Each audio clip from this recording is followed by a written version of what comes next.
Mushroom চাষ করে রাতারাতি কোটিপতি হলেন প্রবাস ফেরত দেলোয়ার হোসেন। দেলোয়ার হোসেন লক্ষ্মীপুরের একটি ছোট্ট গ্রাম থেকে উঠে আসা এক যুবক, যিনি প্রবাস থেকে ফিরে বাড়ির আঙিনায় শুরু করেছিলেন মাশরুম চাষ। আজ সেই মাশরুম চাষী শুধু নিজের জীবনে সফলতাই অর্জন করেননি, বরং তার উদ্যোগের মাধ্যমে এক নতুন দৃষ্টান্ত স্থাপন করেছেন, যা তার নাম ও খ্যাতি বাড়িয়ে দিয়েছে আশেপাশের কয়েকশো গ্রামে। তার খামারে প্রতিদিন উৎপাদিত মাশরুম দেশের নানা প্রান্তে বিক্রি হচ্ছে, আর সেই সাথে মাশরুমের এই খামার এখন লোকজনের কাছে সাফল্যের গল্প হয়ে উঠেছে। এতটুকুই নয়, দেলোয়ার হোসেনের খামার এখন দেশের অন্যান্য কৃষকদের জন্য একটি অনুপ্রেরণা। একদিকে যেমন তিনি স্থানীয় কৃষকদের সচেতনতা সৃষ্টি করছেন, অন্যদিকে তার খামারের সফলতা প্রমাণ করেছে যে স্বল্প পুঁজিতে অধিক লাভজনক ব্যবসা সম্ভব। এই খামারে তার স্ত্রী ও পরিবারের সদস্যরা সাহায্য করছেন এবং এর মাধ্যমে এক নতুন উপার্জনের পথ সৃষ্টি হয়েছে।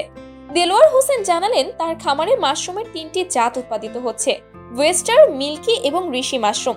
তিনি মনে করেন, যদি মাশরুম চাষে আরও মানুষ আগ্রহী হয় এবং যদি সঠিক বাজারজাত করা হয়, তবে এই পণ্যটি শুধুমাত্র দেশেই নয়, বিদেশেও রপ্তানি করা সম্ভব হবে।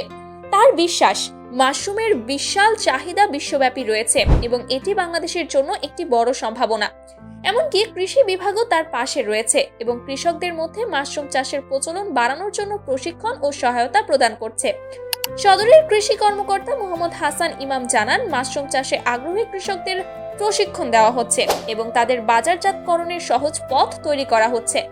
আজ দেলোয়ার হোসেনের খামার শুধু তার পরিবারের জন্যই নয়, পুরো অঞ্চলের জন্য এক ধরনের সুযোগ এবং উদাহরণ হয়ে দাঁড়িয়েছে। যেখানে ছোট উদ্যোগের মাধ্যমে বড় পরিবর্তন সম্ভব, সেখানেই তার সফলতা সবচেয়ে বড় শিক্ষা। মাশরুম চাষে দেলোয়ার হোসেনের সফলতা প্রমাণ করে যে পরিশ্রম ও সঠিক দিক নির্দেশনায় যে কোনো কৃষক ব্যবসায় সফল হতে পারেন। আর এই মডেল এখন অন্যদের জন্য অনুপ্রেরণা হয়ে দাঁড়িয়েছে। দেশ এবং বিদেশে বর্তমানে মাশরুমের অনেক চাহিদা, এমনকি এই চাহিদা দিন দিন বেড়েই চলেছে।